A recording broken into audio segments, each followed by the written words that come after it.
La dyspnée est une sensation de respiration difficile ou une perception de la respiration comme pénible.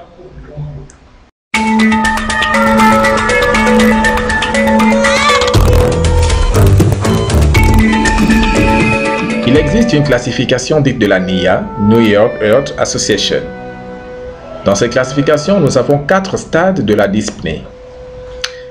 Nous avons la dyspnée de stade 1. Le patient est asymptomatique et le diagnostic reste échocardiographique. Qu'est-ce que ça veut dire? Ça veut dire que le patient a une maladie cardiaque dont il ne ressent pas les signes.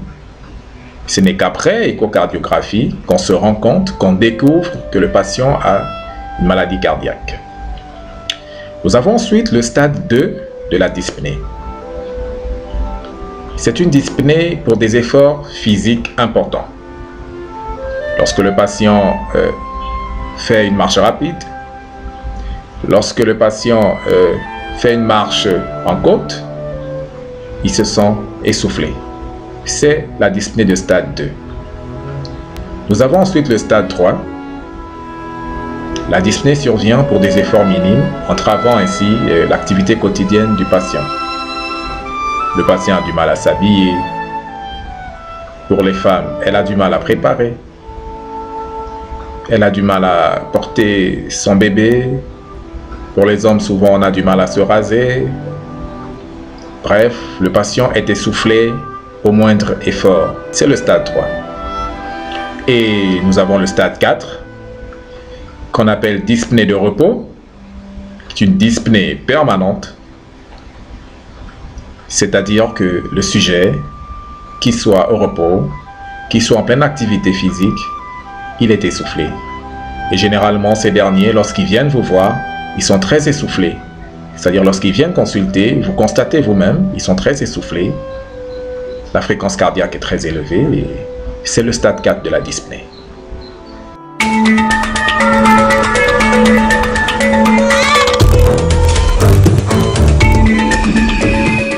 La dyspnée peut survenir à l'effort, elle peut survenir au repos, obligeant le patient à la position demi-assise, mais elle peut également survenir de façon brutale, intense, caractérisant l'œdème aigu du poumon, OAP. Suivant ces 3 modes de survenue, nous allons avoir 3 types de dyspnée. Nous avons la dyspnée d'effort, nous avons l'orthopnée et nous avons la dyspnée paroxystique. La dyspnée d'effort dans l'insuffisance cardiaque gauche est progressive. Elle est perçue comme une sensation d'essoufflement à l'effort. Elle s'accompagne le plus souvent d'une asthénie, d'une oligurie diurne, d'une polyurie nocturne et parfois d'hémoptysie. L'orthopnée est une sensation d'essoufflement lorsque le malade est allongé. Cette sensation diminue lorsqu'il adopte la position demi-assise ou lorsqu'il se lève.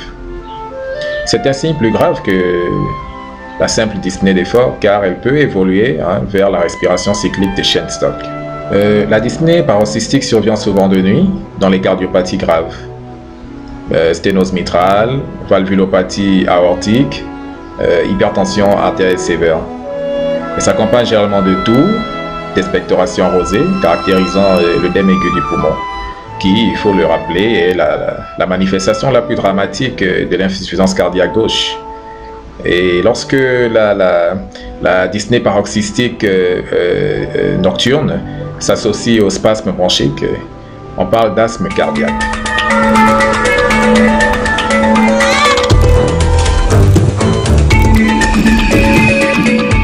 Le diagnostic différentiel, c'est l'embolie pulmonaire, c'est l'anémie, c'est la pneumopathie.